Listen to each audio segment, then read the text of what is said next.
This is Jewish Board Talk with Charisse Zeifert, only on 101.9 Chai FM. Has the world of work as we know it changed irrevocably? Assaf Luxembourg is an Israeli entrepreneur, consultant, and speaker. He's also brand ambassador for Israel Startup Nation. He was recently in South Africa early March to talk about hacking the new world of work. And I wonder how much has already changed in that short space of time. Assaf, welcome and thank you for joining me. Thank you for having me. Happy to be here.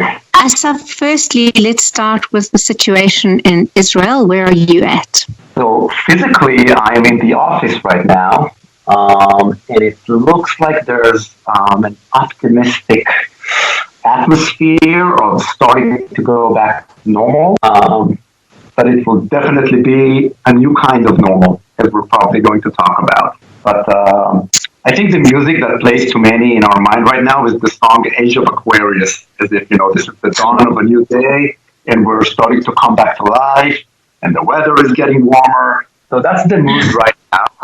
But hey, who knows? So we're all experimenting here. It sounds optimistic there in Israel. Obviously, here in South Africa, we're just slowing down our lockdown. We're going from a level 5 to level 4, and we're going into winter. But irrespective, Assaf, you were here early March. You gave talks on business, on entrepreneurship, on innovation. Where do you see the world of work going? Great. So, first of all, I feel like I need to first mention Dan Brockman of Innovate Global, because my visit to South Africa was a partnership with them. So they brought me, and we mainly spoke to employees of big employers, banks, insurance companies, retailers. So that was the tour. And little did we know that this was just before Corona started to explode all over the world. So that's the tour with South Africa. And the message was indeed about the new world of work. And then Corona came and basically, stirred the pot and changed everything. Assaf, how do you see the world of work changing? So many South Africans have lost their jobs. Many people are stuck at home. We don't know for how long.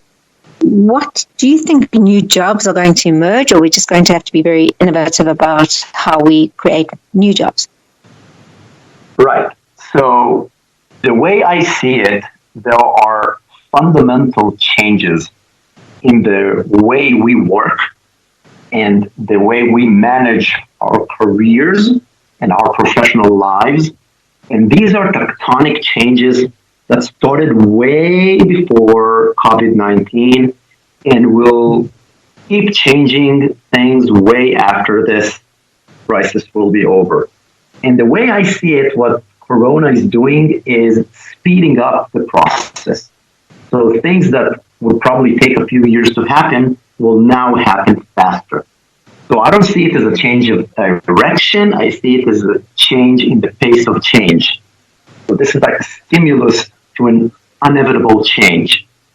I think we will go back to the office.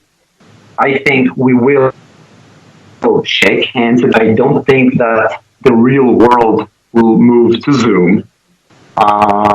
So things will go back to normal, but it will be a new kind of normal, and it will probably change in a faster way the way we view our careers, and therefore the way we work and the way we take jobs, resign jobs, employ and hire, and so on and so forth. There will be jobs. People will go back to work. Not everyone. But I think the concept of what is job, what is career, what is work will keep changing in a faster way because of this crisis. Assaf, when you say the concept of work is changing, do you know in what direction it will change, or do you just know for sure that it is going to change? Right. So first of all, in the business of knowing the future, so you would say in Hebrew, and so prophecy was given to fools. If I knew what is going to happen, I would not be talking to you right now. So I don't. But I do see a certain reality and a certain perspective, which I basically based upon a lot of what I do in my work, and never mind what it is right now. Whoever is interested can check it out online. I see a certain direction, which I'm willing to share, and that's the direction that Corona will, I believe, speed up all over the world. South Africa, Israel, all over the developed, the modern world. And that is that, everybody's talking about AI is coming to replace us. People talk about jobs vanishing away. I don't think so that much. I think the big change is in the understanding of what is career, what is job, and what is work. I think a lot of people will discover that once the crisis is back, they can't go back to pre-COVID world, and they will have to reinvent themselves. And I have a certain perspective about what could be a good way to view the future or the current world of work, and more importantly, where are the opportunities? I talk a lot about it online, so I don't want to go long here. But my prediction is the more individuals think like entrepreneurs, like business units, is if they are the CEO of themselves, the better they will be entrepreneurs and business people, but also the better they will be as employees in the office. Assaf, it's so interesting because just January this year, I spoke to someone who is very involved in technology, and she was talking at that time, and January does seem like a very long way away, about the new jobs that young people will have. And the one thing she spoke about is adaptability. And that seems to be the key word in terms of going forward. Do you still see adaptability? And then if so, how do we become adaptability? First of all, I agree with 5,000%. I did a webinar the other day, and someone who made Aliyah to Israel asked me during the Q&A, what is the most important skill for the day after Corona? And I think that clip is online as well. And I told her, listen, I have no idea. People talk about soft skills, about, learning how to code. People talk about a lot of things. I have no idea which will be the right skills and to who in 6 months or 6 years. But I do know this. The skills you need today are not the skills you will need 2 years from now, which will not be the skills you will need 5 years from now. Because of the pace of change, not just in technology, in the culture of work. And that is why I believe adaptability is indeed the number one thing people should have. The challenge that I see a lot of times, especially with young professionals, they know how to adapt, and they know what they need to adapt to. But when you are adapting all the time, it's very hard to navigate to a certain direction, because you're basically reacting to changing circumstances. Meaning, people switch from job to job every 18 months, but then looking 5 years backwards, they say, I don't even know what my career is anymore. I don't know where I'm going. Maybe I should go back to school. Maybe I need to pivot myself. But people find a hard time navigating their career ship as if they're the captain. So adaptability is the number one skill, because I see employees and individuals as business units, and for businesses, the number one skill is adaptability. If you know what your market is and who are your customers, you need to master your availability to adapt to your customers' needs. The same thing in my mind. When you start a business as an entrepreneur, you do so to try and solve a problem. Every kind of job that starts is to try and help somebody with something that they need. We don't know what the world will look like when we come out of COVID. We will know that unemployment, certainly here in South Africa, will be higher than it ever was, and we started off at quite a great scale. What advice or skills do you think people should start thinking about, well, what advice would you give people, and what kind of skills would you suggest they start investing in? Right. So again, I'm going to reply to this based on the same point of view that I always come back to, which is my perspective on the new world of work.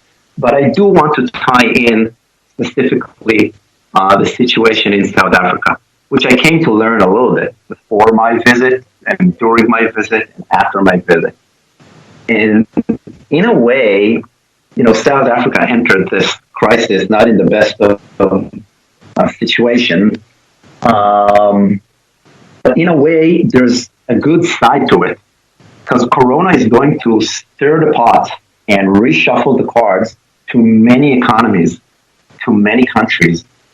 So in a way, if you needed a way to get out of the loop of the situation that you were in, Corona is allowing you the opportunity to do it. And that is true on the personal level, on the corporate level, on the national level. So it's an opportunity for a lot of places, a lot of companies, and a lot of people to reinvent themselves. So what I told a lot of people in South Africa, when I was on your side, in the community, beyond the community, in the corporation, in open events that we had, like the one in WeWork, I basically told people, listen, South Africa will not be what it is right now in 5 years. And it will not be the way you see it right now in 50 years. South Africa is bigger than the here and now. And what I told people from a humble point of view, this is my perspective, one man's opinion. If you define yourself only with Rainbow Nation and overcoming apartheid, you are irrelevant to the world in 10 years. You're already irrelevant today. Because for the consumer, to the end consumer, it's just a piece of history. The question is, what does that mean to him or her? So you need to be about something bigger. And from that something bigger, you will find what you can position your country to be the best in the world at. I don't know to tell you what it is. You need to tell me, what are you the best in the world at? To me, Israel, to me, United States, to me, Europe. Who are you in the world global market? That's what I told people, and then Corona came. Corona is going to force a lot of nations to re-ask that question about themselves. That's the opportunity. Some people will run away from the opportunity and try to go. Some people will try to swing along and see where the water takes you. Some people will try to surf the wave. Not all of them will succeed. So to tie my question, what I told before Corona and what I say now to individuals, corporations, on the national level, my humble one man's opinion perspective is, go Simon Sinek, start with why, understand who do you want to serve and why, and let the market tell you what the market needs right now. Who knows what my customers in my business will need from me in 2 months, 6 months, and next year, until they recover, and then I meet you in Israel, or you meet me again in South Africa. Who knows? I know I will be there for them to help them win. So I define myself as their servant. I advise each and every employee to do the same with their boss, their company, the place they want to work for unemployed people to do it with the top 10 places they want to work at. I believe that's the way. So we don't know what the world will look like, as you say. Do you recommend people wait and see then what happens? I mean, it's very hard to be proactive if we don't know what's going to happen next. Right. And let me correct you. It's not very hard, super hard, to the impossible. And I try to do it with my customers, with my potential customers, with partners that I work with, and many times I fail. And I invest a lot of energy in it. And, obviously I don't do it to make money. I do it to understand where should I be positioned in a few months. So it is an investment. But I definitely think people should do it. Let me give you a practical example. If you're sitting at home unemployed right now, you could apply to jobs, and that's okay, and you may get a job. But then Corona will be over. You'll find yourself in a job that you didn't really want, that you're not really satisfied with. So in a way, that's a short-term solution, which is good for the short-term period.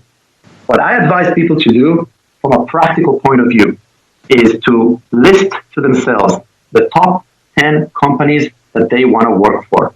Before Corona, after Corona, they want to work there because of an emotional. Give me the top 10 companies you want to work for. If everybody pays the same, where do you want to be and what do you want to do there? Now, open Excel. Column A is the name of that company. Top 5, top 10, top 15, whatever you come up with emotionally, off the top of your mind.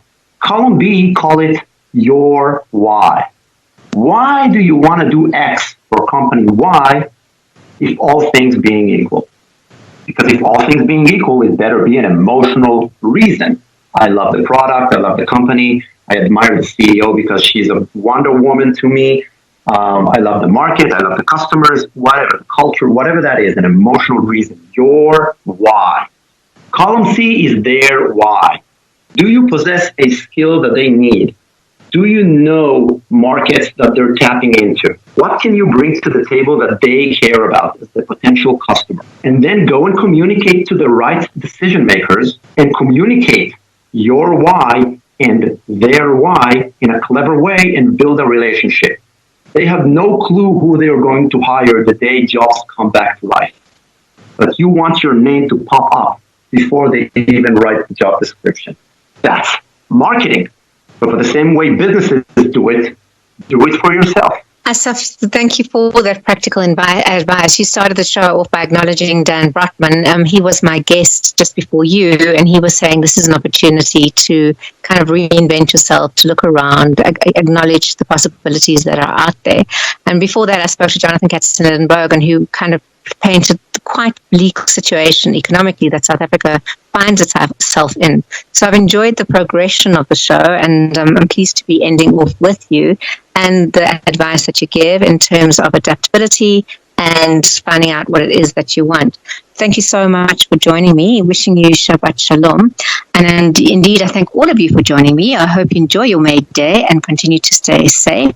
A really big thank you to Vusi Masinga, who produced today's show and ensured that all the difficult technologies that sometimes happen did not happen, and the show was able to go on so smoothly. So thank you very much, Vusi. Until next week, I wish you all Shabbat Shalom and to stay safe. Shalom and to stay safe. Shalom.